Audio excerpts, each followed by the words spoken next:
set my heart afire.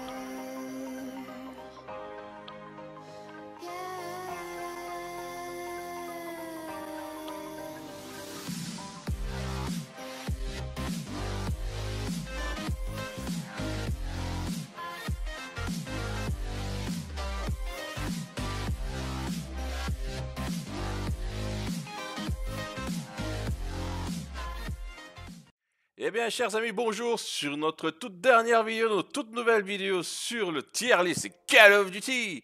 Bon, ça a l'air un peu con de parler comme ça, mais bon, c'était juste pour le plaisir, pour le délire. Et voilà, ici, donc, chers amis, on va faire une tier list sur Call of Duty et sur tous les opus de la série. C'est une série qui a débuté il y a très très longtemps, déjà en 2004-2005, si je ne me trompe pas. Le premier opus était sorti Call of Duty 1. À l'époque, c'était pas extraordinairement célèbre, on va dire ça comme ça. Mais c'est par après que le mode multijoueur a vraiment explosé et on va en parler de toute façon euh, quand vous présentera tous les opus l'un après l'autre. Donc ici, on vous parle vraiment des Call of Duty, donc Call of Duty 1, 2, 3, 4, on parle de ceci.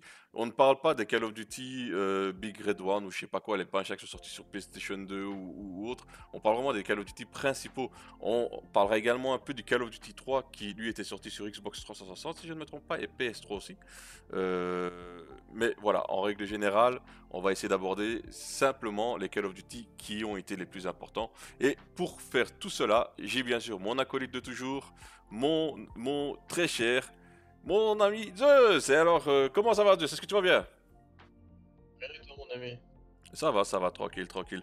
Ben voilà, ici, déjà pour commencer, il faut savoir que moi et Zeus, on se connaît depuis Call of Duty Ghost. Donc à la base, on s'était rejoint dans un clan, la KTAH. Donc c'est pour te dire, c'est déjà, je me souviens du nom, ça fait presque 6 ans maintenant, je pense, un truc comme ça. Bon, le clan, c'est de la merde, mais en attendant, voilà, on a fait connaissance, on a eu énormément d'expérience l'un et l'autre. Zeus a énormément joué sur Black Ops 1, lui. Moi, j'ai commencé déjà à partir du Call of Duty 1, en fait. J'ai eu mes lettres de noblesse sur Call of Duty 2, j'ai fait énormément de matchs, j'ai participé à la Coupe de France, ce genre de choses. J'ai été l'un des meilleurs snipers d'Europe sur Call of Duty 2. J'ai un peu joué au 4 et après j'ai un peu arrêté et entre temps voilà on a repris avec Zeus à partir de Call of Duty Ghost et on a vraiment explosé sur Advanced Warfare et surtout sur Black Ops 3. Là on a vraiment été au plus haut de notre forme, mais bon on en parlera, on dira 2-3 petites choses durant la présentation des jeux. Et ici tout doucement nous allons commencer avec la présentation du tout premier Call of Duty qui est sorti, donc c'est Call of Duty 1, tout simplement. Voilà, vous le voyez ici. Alors, Zeus, je pense que toi, tu n'as pas testé Call of Duty 1, si je ne me trompe pas. Si, si, j'y joué à l'époque. En fait, à l'époque, faut savoir que Call of Duty 1 était une exclu PC. Et vu que ça Ouais. marchait de ouf, ils l'ont sorti pour console. Ah ben voilà. Toi, je n'étais même pas au courant qu'il était sorti sur console. Je sais que le 2, si je ne me trompe pas, mais le 1, j'étais pas au courant. Enfin bon, et qu'est-ce que tu en as pensé, toi, personnellement? Parce que... Ah, mais moi, quand j'étais gamin, c'était. En fait, Call of Duty, c'était vraiment le Michael Bay, tu vois. C'était vraiment des explosions bien scénarisées et tout, tu vois. Non, c'était incroyable, vraiment. La Alors, campagne était incroyable. faut savoir un truc, c'est que ici, ce jeu-ci, Infinite Warfare, a été produit par Infinite Warfare. Excusez-moi, a été réalisé par Infinite Warfare. Et si vous connaissez un peu l'histoire du studio, il faut savoir que les deux directeurs généraux, bah, en fait, eux, c'était deux gars qui venaient du studio EA qui a fait Medal of Honor, si je ne me trompe pas. Et ils se sont barrés de ce studio-là pour faire leur propre studio et qui était Infinite Warfare. C'est pour ça que, en gros, on va dire que l'ancêtre de la saga Call of Duty, bah, c'est Medal of Honor. Medal of Honor, c'est vraiment eux qui ont mis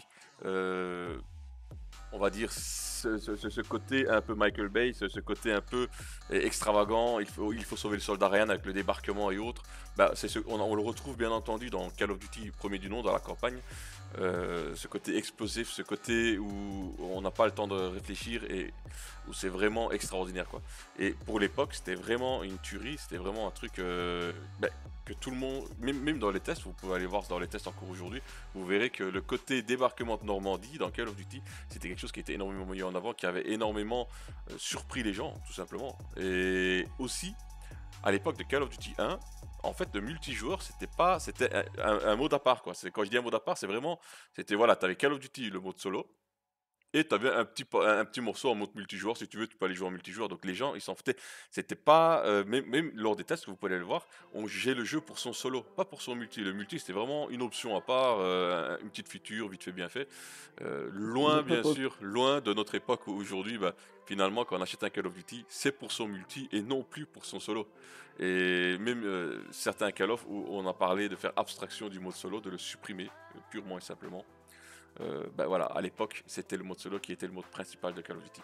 Enfin bon, moi sur Call of Duty 1, quand j'ai commencé le jeu, j'ai fait bien sûr le mode solo, et après j'ai découvert le mode multi et je suis devenu fou à l'époque.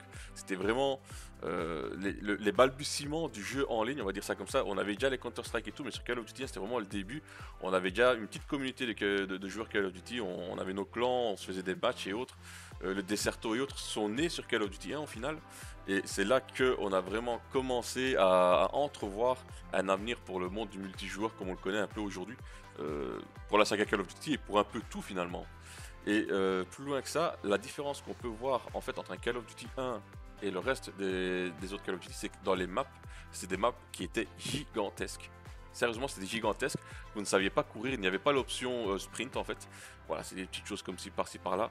Et je sais pas si toi tu as quelque chose à rajouter sur ce Call of Duty là. Non, rajouter en fait. T'as tout résumé. Voilà, tout a été résumé. Personnellement, moi, ce jeu-là étant le premier que j'ai découvert, j'en garde vraiment un très bon souvenir. Moi, je ne dirais pas que c'est une légende, même Oh, très si bien. j'ai mes lettres j'ai eu énormément de bons souvenirs sur ce jeu-là. Encore, si vous allez voir sur ma chaîne YouTube, vous verrez que j'ai encore une frag movie de l'époque où je jouais, donc qui date de 2005. C'est une très vieille frag movie, mais voilà. Donc moi également, je le mets dans très bien parce que c'est grâce finalement à ce Call of Duty là qu'on a on en est arrivé à la saga où on est aujourd'hui avec ses hauts et ses bas bien entendu. Alors juste une petite chose, c'est que à l'époque, bah, il y avait la mode des add-ons qui sortait en CD en fait. Et Call of Duty a eu droit à son add-on, la grande offensive, United Offensive, qui était un autre Call of où on pouvait conduire des véhicules en fait. Donc on avait des tanks, on avait des jeeps, et c'est ça la spécificité finalement de United Offensive. Mais on n'en parle pas ici, sachant qu'il rentre quand même dans la section Call of Duty 1. Et voilà. Alors ici, on va passer, sauf si tu as quelque chose d'autre à dire, mais sur Call of Duty 2, Zeus. Rien de dire du tout. Call of Duty 2. Voilà. Alors, pour Call of Duty 2, faut savoir que Call of Duty 2 a introduit le tout nouveau moteur graphique que Infinite Warfare avait à l'époque. Je ne me souviens plus du nom du moteur War. graphique. Euh, Infinity War. Infinite War. Ouais, j'ai vu Infinite Warfare, Infinite War. Alors, le moteur graphique, c'était une vraie révolution. Quand le jeu Call of Duty 2 est sorti, il était magnifique. Faut se dire que la plupart des machines, moi à l'époque j'avais un PC, je le faisais pas tourner en extra. C'est pour vous dire quoi, c'était pas en élevé. J'essayais de faire en sorte que ça tourne, mais voilà. Par après, j'ai été me monter un PC à plus de 2000 € pour pouvoir me le faire tourner correctement et pour pouvoir jouer. Et c'était un jeu qui a fait énormément, encore une fois, avancer la cause du FPS, de temps de guerre et du multijoueur de par ses graphismes, de par son scénario qui était vraiment bien mis en avant. On avait, comme plus ou moins encore aujourd'hui, on avait la campagne russe, on avait la campagne américaine, on avait la campagne anglaise qui se passait dans le nord de l'Afrique. Et c'était vraiment un Call of Duty qui a énormément surpris les gens. Est-ce que tu as quelque chose à dire sur ce Call of Duty là avant que je J'ai pas joué. m'établisse? Tu n'y as pas joué, eh ben voilà, donc ça va faire simple. Moi je vais dire toute mon expérience, sachant que c'est sur ce Call of Duty là que moi j'ai vraiment donné mon maximum pour devenir semi-professionnel, professionnel. Mais il faut savoir qu'à l'époque il n'y avait pas de YouTube, il n'y avait rien du tout. Donc on était une petite communauté, mais c'est une petite communauté qui grandissait au fur et à mesure. Et c'est ça qui a fait que, bah, au final, après Call of Duty 2, on est passé à Call of Duty 4. Je saute le 3 vite fait parce que le 3 c'est une version qui est sur console uniquement, elle n'était pas sur PC. Mais ça on en reviendra plus tard. Et juste pour vous dire que ce Call of Duty là a été une grosse révolution. Et finalement le gameplay qu'on a encore aujourd'hui dans Call of Duty découle dans Call of Duty 2. Call of Duty 2 a introduit finalement des maps plus petites pour avoir des combats nettement plus interactifs, nettement plus hard. Ça pète de tous les côtés, ça n'arrête jamais. Alors que dans le 1, les maps étaient vraiment gigantesques, donc c'était un peu plus compliqué. Dans le 2, ils ont rapetissé les maps et ils ont introduit une feature qui est très très importante, le sprint. Avant, il n'y avait pas de sprint et dans ce jeu-là, ils ont introduit le sprint. Et sérieusement, c'est avec ça que, on va dire, Call of Duty à sa base. Donc Call of Duty 1 a introduit le jeu en tant que tel, mais Call of Duty 2 a fait les fondations. C'est vraiment les fondations de la série. Et encore aujourd'hui, on retrouve des éléments de gameplay de Call of Duty 2 dans n'importe quel Call of Duty, dans Call of Duty 4, excusez-moi, Black Ops 4, ou alors Modern Warfare, le remake tout simplement. Donc moi personnellement, ce Call of Duty là, je le placerai dans la légende parce que pour quelle région dans la légende? Parce que c'est grâce à ce Call of Duty là que finalement, ben, on joue aujourd'hui à un Call of Duty Modern Warfare, à un Call of Duty Black Ops, à un World at War. C'est ce jeu-là qui a introduit euh, le jeu Call of Duty comme on le connaît. Je parle pas bien sûr des Warzone ou quoi que ce soit, hein. Je parle vraiment du multijoueur de Call of Duty. C'est Call of Duty qui l'a introduit, le 2. Donc moi je le mettrai dans la légende. Peut-être que certains le mettraient dans très bien ou autre, mais moi personnellement c'est celui que j'ai apprécié le plus encore aujourd'hui. C'est pour ça que je le mets dans la légende. Alors on va passer rapidement maintenant sur Call of Duty 3. Toi, tu y as joué à Call of Duty 3 2 sur console? J'y ai joué. Tu y as joué. Bah, si tu y as joué, je te laisse en parler parce que moi, j'y ai pas trop joué. À l'époque, Ah, j'étais plus sur le mes 4. souvenirs sont bons, c'est le premier Call of de Treyarch. Si mes souvenirs sont bons. C'est ça, Et effectivement. le mode solo était, bah, comme on l'indique, c'était en route vers Paris, il me semble. Ouais, C'était marqué en dessous. Et en vrai, la campagne passée, c'était pas forcément moins bien, mais tu sentais que ça commençait déjà un peu à tourner en rond. Parce que ouais, tu ouais, sentais ouais. que c'était pas. Par contre, pour moi, c'était un de mes premiers codes en multi. T'avais un peu de multi pour le jeu. Ouais, t'avais un peu de Et multi, effectivement. c'était pas le meilleur multi, que t'avais des tanks, t'avais des tourelles. Donc en fait c'était plus un comment dire, c'était plus un multi qui se rapprochait de la grande offensive, donc l'extension de Call of Duty 1. Dans la grande offensive, on avait des tanks, on avait des tourelles, on avait ce genre de choses. À savoir attention que tu parles de tourelles, mais dans Call of Duty 1 et dans Call of Duty 2, on avait également des tourelles qui étaient placées à des points stratégiques. On appelait ça l'AMG. Donc c'est une AMG en fait, mais une mitrailleuse, je sais pas quoi comme ça. Et c'est assez puissant. Donc ça veut dire que même dans le 3, ben, ils avaient encore un peu repris ça. Je te laisse continuer. Oh, mais les véhicules, réellement, je m'en souviens, ça me faisait carpéter un câble, gros. Ah, mais quand tu Tu sais, tombes en contre un gros, tank, tu sais t'es rien en faire. duel, Mhm. t'as un duel en fait, et là t'as un tank qui arrive. Salut. Bah, Non, en vrai c'était sympa, tu sentais que c'était leur premier Call of ouais. au mec, et tu sentais que ça commençait déjà à tourner en rond, faut aller vite trouver quelque chose. Ouais. Bah, ici, en fait, il y a quelque chose que nous, on se disait déjà à l'époque de Call of Duty 1, c'est qu'il y avait déjà Battlefield qui existait. Battlefield, c'est toujours connu pour ses grandes maps gigantesques, ses avions, ses machins, ses tanks. Et certains disaient déjà que Call of Duty 2, par exemple, se rapprocherait énormément de Battlefield, de par son extension sur United Offensive, par exemple.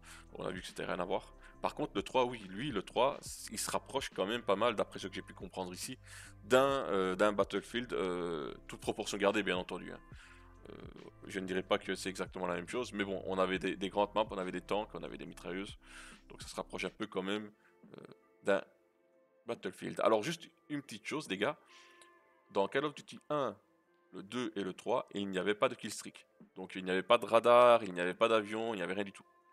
On jouait, tu tuais, tu tuais. Il n'y avait pas de bonus de mots ou quoi que ce soit. C'est juste pour introduire ça parce que dans le prochain, dans Call of Duty 4, il va y en avoir, mais quand on arrivera, on en parlera. Je te laisse terminer sur Call of Duty 3, Zeus.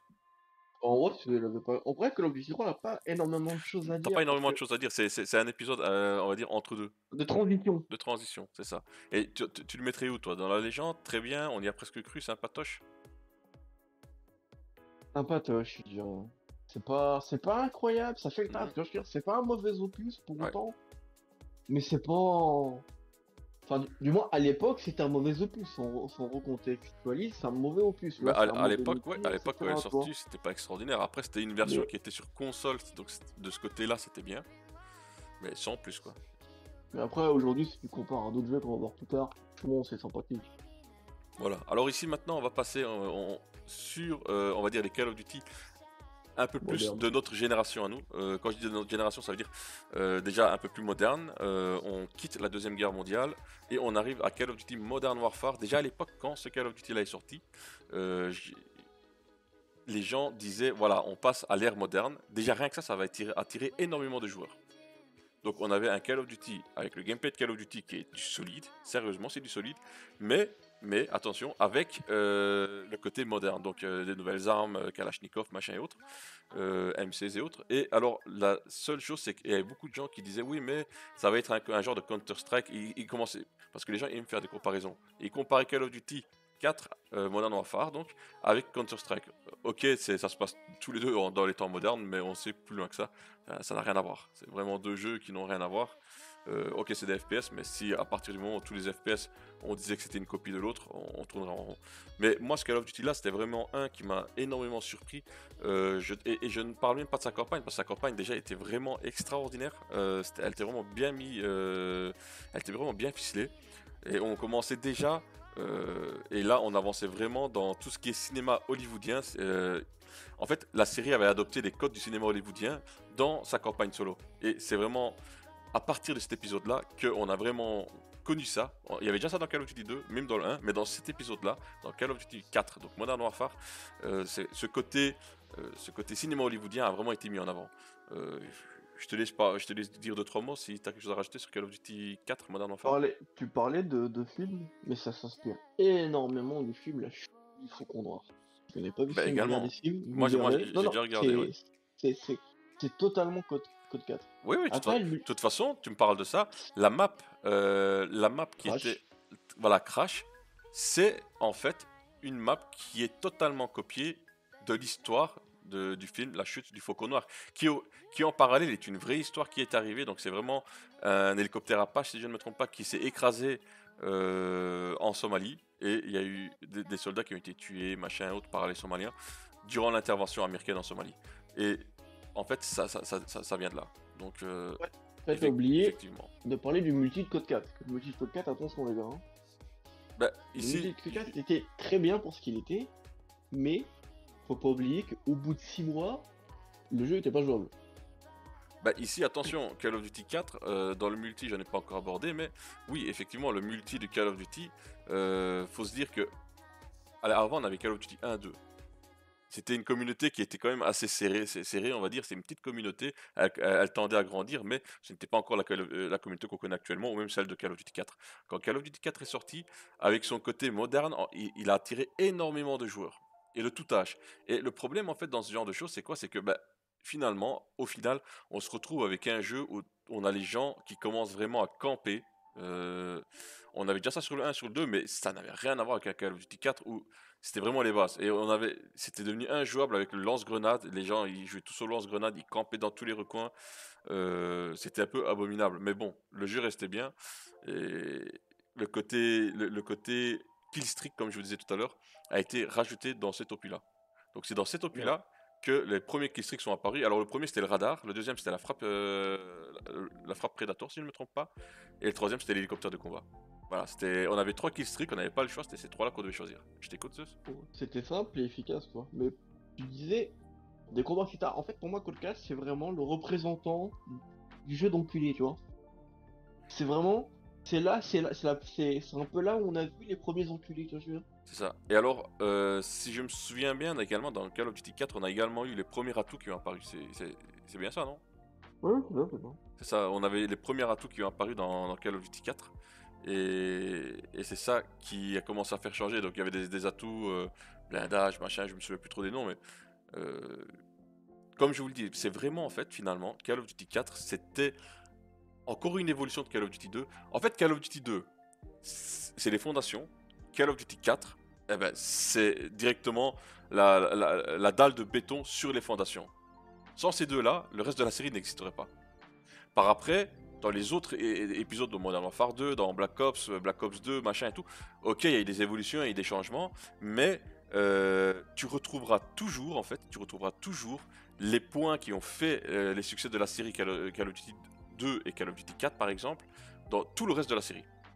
Dans ces opus-là, ils ont mis les fondations, et ces fondations-là existent encore aujourd'hui dans tout ce qui est la saga Call of Duty. Et encore même dans les Warzone et autres, hein, dans les Warzone, c'est plus ou moins la même chose. Enfin bon, ça en reviendra plus tard. Effectivement, alors Call of Duty 4, moi je le place, c'est une légende. Pour quelle raison c'est une légende à mon avis? Parce que c'est lui, comme je viens de te dire, qui a introduit finalement euh, les bases du gameplay comme on le connaît aujourd'hui. Il n'y aurait pas eu ce jeu-là, on n'aurait pas eu d'atout, on n'aurait pas eu de killstreak, pour le bien ou pour le pire, mais bon voilà, on n'aurait pas eu des armes évolutives. Voilà, c'est comme ça. Je sais pas ce que t'en penses, toi. D'accord. On va le mettre dans la légende. Par contre, je viens de dire qu'on a eu des armes évolutives dans Call of Duty Black Ops. C'est une erreur. On n'avait pas des armes. À l'époque, les armes n'avaient pas de niveau. Mais par contre, on débloquait les armes en montant de niveau. Donc nous-mêmes, on avait un niveau. C'est ça que je voulais dire. Je me suis trompé et je me recorrige tout seul automatiquement. Alors, World at War, moi personnellement, quand cette opie-là est sortie, avant qu'il sorte, j'ai joué à la bêta. J'ai vraiment apprécié. Mais ensuite, j'ai eu une petite période où j'avais plus trop le temps de jouer. Donc, j'ai pas trop joué à World at War. Mais j'ai acheté une PlayStation 3 et avec ma PlayStation 3 j'avais le jeu World at War et j'ai commencé à jouer à World at War sur ma PlayStation 3. Et donc là j'ai fait la transition PC parce qu'il faut savoir que Call of Duty 1, Call of Duty 2, Call of Duty 4, moi j'ai joué sur PC. Après j'ai fait ma transition sur PS3.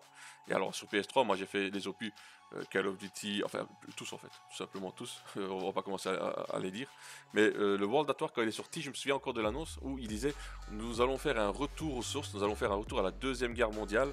Et c'était la grosse nouveauté en fait de ce World at War, c'était quoi? C'était que ok il retourne à la Deuxième Guerre mondiale, mais c'était la Deuxième Guerre mondiale vue en grande partie du Pacifique. On avait les Japonais, on avait les Américains contre les Japonais, et c'était ce côté-là qui était vraiment bien. Plus, on a eu nettement plus de killstreak, l'arrivée des chiens, je sais pas quoi, et autres. Est-ce que toi t'as joué à ce jeu-là? Je pense que oui, Zeus. Oh non, je pense qu'on joue à tous les cas. En fait, c'était que dans la pas eu énormément de killstreaks. C'était comme Call 4, t'avais 3 killstreaks. Ouais. T'avais le drone, Ouais. la frappe, les clébards. Voilà, je savais bien qu'il y avait des clébards, j'étais sûr qu'il y avait des clébards. Ça Mais, part de ça. mais attention, tu dis ça, mais je te laisse le dire qu'a introduit Call of Duty World at War qui encore aujourd'hui est une référence dans le genre. Le clébard. Le mode zombie. Ah putain, ouais. Bah, après Alors, le mode zombie, attention, je te laisse terminer, dis-moi. après le mode zombie, pour moi, il a introduit, mais il a explosé avec dedans, vraiment. C'était incroyable. Après, on en Effectivement, parlera plus tard, hein, mais- le côté scénarisé. Mais alors maintenant, je vais vous donner une information que peut-être vous ne saviez pas. Le mode zombie, comme on le connaît, finalement, c'est pas, comment dire, c'est pas Infinite War qui a eu l'idée. Ah oui, pour information, Call of Duty 1, Infinite War, Call of Duty 2, Infinite War, Call of Duty 4, Infinite War, Call of Duty 3, Treyarch. Alors Treyarch à l'époque c'était un petit studio qui était là pour faire des jeux, un jeu entre deux jeux, tout simplement, tu vois, qui était là pour faire des jeux sur console. À la base, Treyarch sortait des jeux sur console, c'était pas sur PC. Sur PC, c'était Infinite War. Quand on est passé à l'ère de la PS3 où bah, finalement les gens se sont rendus compte, les développeurs Infinite War s'est rendu compte, Activision s'est rendu compte que bah, y a de l'argent à se faire, il y a des pépettes à se faire sur console. Bah, ils ont fait quoi? Ils ont commencé à faire un an sur deux, donc un an c'était Infinite War, un an c'était Treyarch. Et il faut savoir que les jeux avant Call of Duty 3, faits par Treyarch, parce qu'il en a fait d'autres avant, des versions sur PS2, de Big Il Red avait One, fait je sais les... pas quoi. Je crois qu'il avait fait les Spider-Man surtout. Non, mais ici on parle vraiment des Call of Duty, parce que Spider-Man je sais pas du tout, je vais pas te dire, mais les Call of Duty de Treyarch en fait, avant Call of Duty 3 c'était de la pure merde. Vous pouvez aller voir les tests. En fait ça n'avait rien à voir. Comment ça se fait que Call of Duty 3 rentre quand même en fait dans notre historique ici, dans notre tier list ici, ben, c'est que si vous voulez, dans Call of à partir de pas le 3, mais à partir de World at War, si je ne me trompe pas, ben, Call of Duty en fait, au lieu d'avoir leur propre moteur graphique, donc Treyarch, au lieu d'avoir leur propre moteur graphique, ont pris le moteur graphique d'Infinite War. En fait, Infinite War leur a passé. C'est les studios, ils sont pas concurrents, donc ils leur ont passé leur moteur graphique, donc de Call of Duty 4, et c'est avec le moteur graphique de Call of Duty 4 et le gameplay de Call of Duty 4 qu'on a fait World at War, et c'est comme ça qu'on a commencé à aller avec un moteur graphique et un gameplay identique sur les deux séries. Et même si à la base c'était Treyarch qui était derrière, bah, ils ont copié le style d'Infinite War, ils ont copié le moteur graphique d'Infinite War, qui utilisait Infinite War pour faire World at War, et c'est pour ça que World at War finalement a quand même bien réussi. Si je ne me trompe pas, il a eu 15 sur 20 chez jeuxvideo.com, ce qui reste quand même une bonne note. Mais voilà, alors déjà ça c'était pour le moteur graphique, et deuxièmement, le mode zombie. Il faut savoir que le mode zombie comme on le connaît ici, ça a été introduit sur World at War, c'est vrai. Mais le mode zombie, en fait, ça fait déjà un moment qu'il existait. Pas comme on le connaît ici, mais dans Call of Duty 1, dans Call of Duty 2, dans Call of Duty 4, il y avait un mode zombie, mais réellement un mode créé par des joueurs, en fait, qui mettait en scène bah, tout plein de survivants. on était une vingtaine, on va dire. Il y avait un gars qui était choisi comme zombie, et il pouvait seulement tuer l'adversaire avec un coup de couteau. Il avait un peu plus de vie, et c'était ça réellement un mode zombie. On avait des serveurs, parce qu'il faut savoir que sur PC, on a des serveurs privés, on avait des serveurs privés. Et sur les serveurs privés, ben, en fait, tu avais un serveur qui s'appelait Afterlife, je me souviens encore. On allait dessus et on jouait au mode zombie de Call of Duty, mais qui n'avait absolument rien à voir. Donc imaginez, en fait, imaginez le mode infecté sur les nouveaux Call of Duty. Par exemple sur Ghost le mode infecté, sur Modern Warfare 3 le mode infecté, eh ben, ce mode infecté là, c'était un mode à la base qui a été créé par des modeurs et qui s'appelait tout simplement le mode zombie de Call of Duty 1, de Call of Duty 2, Call of Duty 4. Et par après, je pense que c'est ça qui a donné l'idée à Call of Duty, à finalement Activision, Treyarch et autres, de faire un vrai mode zombie et qu'on a retrouvé dans World at War. Et juste une dernière chose sur World at War, c'est quoi? C'est que le mode zombie de World at War, la manière dont c'est par vague, on est dans un espace confiné, vous retrouvez exactement la même chose dans un jeu, je sais pas si tu connais The Time Splitter 2.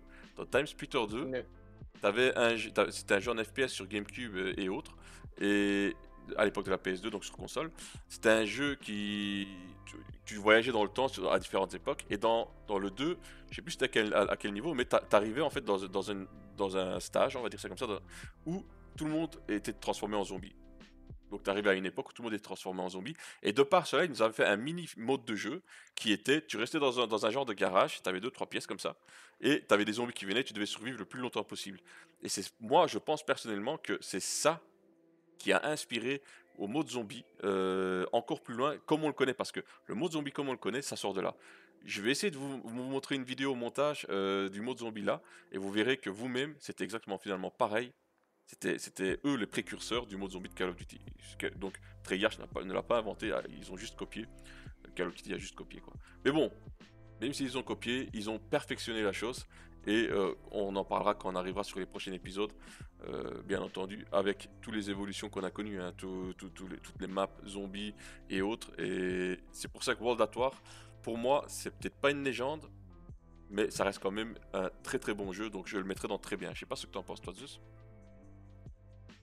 on y a presque cru que bon, le multijoueur avec les temps, bon, c'était peut-être rigolo sur Code 3, mais depuis il y a eu Code 4. On a vu un peu c'était quoi un multijoueur, pas sûr. On a Bah, vu un... vas-y, on va le mettre dans Nier presque cru parce que moi, personnellement, quand j'ai joué à World at War, je n'ai joué que au mode zombie, au mode solo, en coop et autres. Mais j'ai pas joué personnellement au mode multi sur World at War, Là juste à la aussi, bêta. une chose qu'il faut prendre en compte, c'est qu'encore une fois, le jeu est injouable au bout de 6 mois parce qu'il avait des mecs qui se déplaçaient ultra vite. Ah, ça La joie c'est. des hackers. Mais ouais, Ouais, mais ouais, ouais. ça me gêne pas parce que, enfin, faut recontinuer, c'est que ça me gêne pas quand le jeu est dépassé, je peux dire ça. Mhm. En Mais gros, quand c'est encore le cas, quand le jeu est encore ouais, nouveau, c'est si chiant. Mais ça, de toute façon, c'est pas possible. on va revenir, hein. Moi, personnellement, ok, on avait déjà des streams, on avait des streams. On avait déjà des hackers, on avait déjà des wall hackers, des aimboots et autres sur Call of Duty 1, sur Call of Duty 2, sur Call of Duty 4. On avait Punkbuster, nous, à l'époque, sur PC pour bannir ces gens-là. Mais ils passaient toujours entre les mailles du filet, ils étaient là, mais bon, voilà. Et au final, moi, le premier hacker que, on va dire, j'ai rencontré, c'était sur Modern Warfare 3, je me souviens sur console. Et ça m'avait surpris parce que je me suis dit, merde, on est sur console et on a des hackers, des hackers, on a des cheaters. Comment ça se fait? Et je me souviendrai encore, c'était la map qui se passait à Paris, Résistance, et c'était des gars, en fait, c'était deux gars qui étaient en mode invisible, et on pouvait les toucher, mais on pouvait pas les voir, et on pouvait pas les tuer. Et ils s'amusaient à tuer tout le monde, et tuer, tuer. Et c'est ça que déjà, je comprends pas le côté cheater, le côté tricheur sur Call of Duty. Alors déjà dans un jeu en mode multijoueur, je comprends pas. Faut vraiment être une grosse merde, je le dis, pour être un tricheur, les gars. Si vous êtes si vous avez cheaté dans votre vie, vous êtes des grosses merdes. Je vous le dis franchement et de bon cœur, sérieusement de bon cœur, parce que vous ruinez l'expérience des autres joueurs qui demandent qu'à jouer. Et je ne dirais pas par extension les campeurs et tout, ça on y reviendra plus tard, mais les cheaters, les gars, sérieusement, achetez-vous une vie quoi. Sortez, rencontrez des gens, mais arrêtez de cheater dans les jeux, vous avez rien d'autre à faire. On ferme la parenthèse parce que comme vous pouvez le voir, c'est un truc qui m'énerve hautement. Et je te laisse terminer sur World at War, comme ça on passera au suivant. Zeus. Donc ça a été l'un des premiers jeux où tu sentais que c'était pas normal, tu vois ce que je veux dire. Ouais. C'était pas normal. Surtout que moi en fait j'ai acheté le jeu, tu vois, vraiment je l'ai acheté assez tard, tu vois, pas vraiment à sa sortie, tu vois. Mhm. Vers la fin de sa sortie, enfin vers la fin de son année syndicale, si on peut dire. Et Enfin, je lance ma première game, tu vois. Le jeu est sympathique, tu vois. Mais au bout de 10 games, enfin, je vois des trucs, c'est. Y a des mecs, quand tu leur mets les balles, ils meurent pas, tu comprends pas trop, tu vois. Qu'est-ce qui se Mais passe? ouais, c'est ça, tu vois. Et bah, tu comprends vite, c'est quand tu vois le score du mec. Non, en vrai, c'est un code ultra sympa entre les MP40, les C'est ça. Thompson, les snipes et tout. Puis même les SS, j'ai trouvé les SS plus. Pas à la fois fun et comment dire. C'est fun sans pour autant aller dans du Fortnite, tu vois ce que je veux dire. Ouais, ouais, ouais. T'as des clébards qui courent partout. Tu vois ce que je veux dire, c'est assez Non, non, rigolo. non, c'était bien fait. C'était, on va dire que Treyarch, c'est vraiment là, dans World at War, qu'ils ont Ils ont réussi montré qu'ils et savaient quoi. qu'ils savaient faire quelque chose. Bien sûr, avec le moteur de jeu d'Infinite War. Mais c'est pas grave, ils sont pas en compétition, hein. Mais aux yeux des joueurs, oui. Parce qu'à un moment donné, on en est arrivé bien plus tard à se dire, ouais, moi je préfère les Call of Duty de Treyarch, moi je préfère les Call of Duty d'Infinite War. Et ça, c'est autre chose.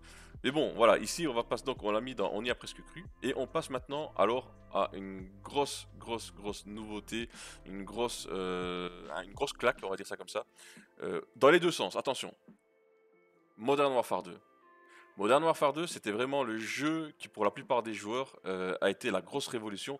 Pour quelle raison? Il y a deux points. Premièrement, déjà, en termes de joueurs PC, moi je vais vous répondre ça, c'est que le jeu, on n'avait plus de serveurs dédiés. Déjà ça avait choqué tout le monde parce qu'on était habitué à avoir des serveurs dédiés, mais plus maintenant. Et c'est là qu'en fait on a vu qu'Activision, bah, ils sont décalqués, ils se sont mis à l'heure des consoles. Ils se sont dit on va faire comme sur console et c'est plus simple pour tout le monde et ils ont fait ça malheureusement.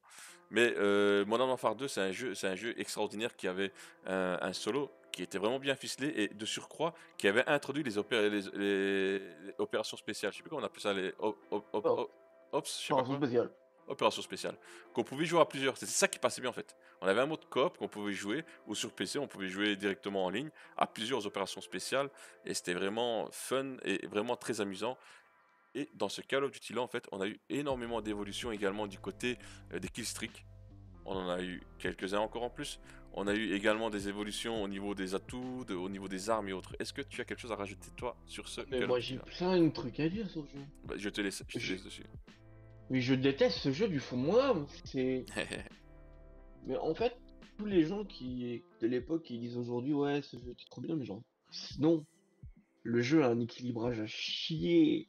Il a des atouts qui vous permettent d'avoir des lance-patates illimités. En fait, Le jeu, alors pour l'anecdote, la petite ouais, anecdote assez marrante, c'est qu'il a eu un procès contre Activision et Infinity War, ce qui fait qu'il avait une match qui était prévue pour patcher la machine de mort, pour ceux qui connaissent, pour patcher l'UMP45, pour ouais. patcher l'ACR, patcher les SS. Cette match, elle n'a jamais eu lieu.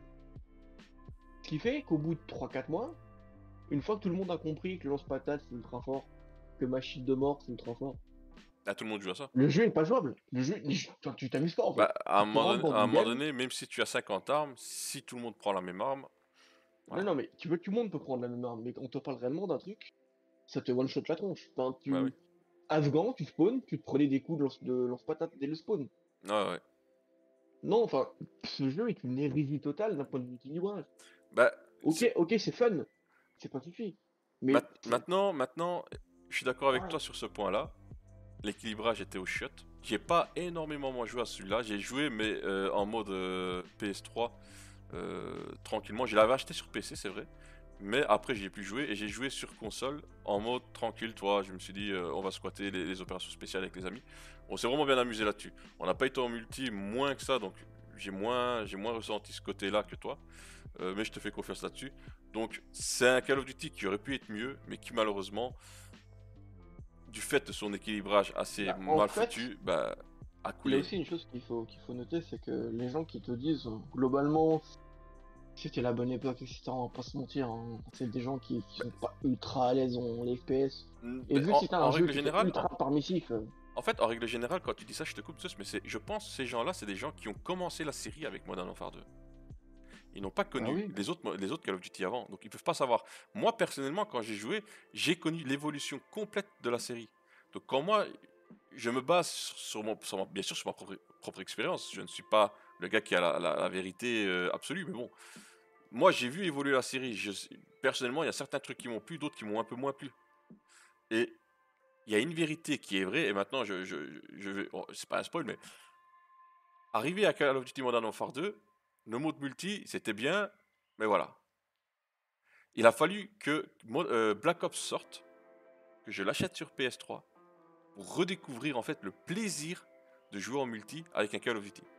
Et ça, c'est pas un Oh, mensonge. Ça, c'est pas moi, un je suis, mensonge. je La map, suis totalement d'accord. la map Havana, je l'ai saignée.